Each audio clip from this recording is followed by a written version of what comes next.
संदेश दिया, एक मानवता दिखाई। India reinforce its image as a human and responsible power को दुनिया में मानवीय व नैतिक छवि बनाई। नेक्स्ट क्या है, इसके ड्रॉबैक क्या हुए? ये तो बेनिफिट थे, लेकिन उससे ज्यादा हमें ड्रॉबैक मिले। तो ड्रॉबैक ऑफ इंडिया क्या रहा?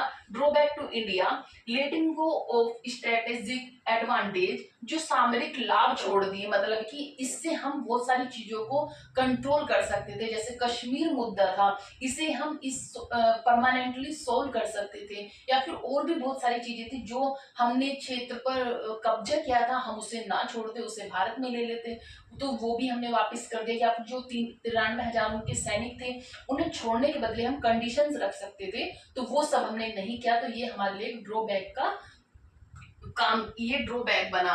No permanent solution on Kashmir, Kashmir पर कोई भी परमानेंट सॉल्यूशन नहीं निकाल पाए।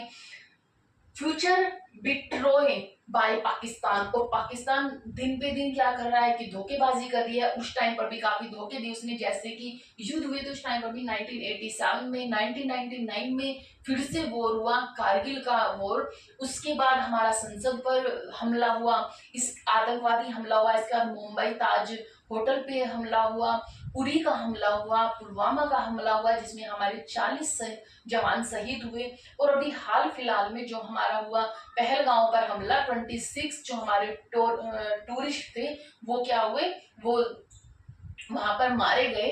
तो ये इसने, पाकिस्तान ने क्या क्या टाइम, हर टाइम क्या क्या है, धोखा दिया है। जो हमने कंडीशंस रखी थी, जो हमने एग्रीमेंट किया था, उसका उसने उल्लंघन किया है।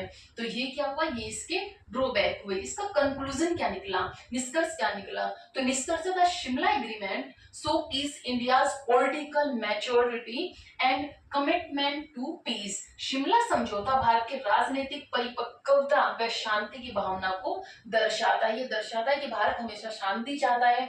भारत के लिए सिर्फ एक यही नहीं थी कि उसने जीत हासिल की, उसने मानवता भी दिखाई कि उसे जीत से ज्यादा क्या प्यारी थी, कि भाई वो शांति बनाए रखे, दोनों देशों के बीच शांति बनी रहे। लेकिन पाकिस्तान को ये राज नहीं आई, और उसने क्या किया, दिन पे दिन धोखे दिए। उस सीज फायर का भी उल्लंघन किया, कितनी बार उसने सीज फायर का उल्लंघन किया है। अभी जो कंडीशंस थी उनका भी उल्लंघन किया है। इसी का नतीजा है, इसी का नतीजा वो भुगत रहा है कि हमने क्या किया है, संधि जो सिंधु नदी जल जो संधि थी, हमने उसे सस्पेंड कर दिया है। तो ये सब हुए हमारे जो चीजें थी इसकी शिमला एग्रीमेंट की। आई होप आपको समझ आई होगी। आप मुझे कमेंट बॉक्स में जरूर बताएं कि जो हमारा शिमला समझौता था ये कब हुआ और किस किसके बीच में हुआ था। अगर आपको ये समझ आया हो तो मेरी वीडियो को लाइक करें और सब्सक्राइब करें। Thank you so much and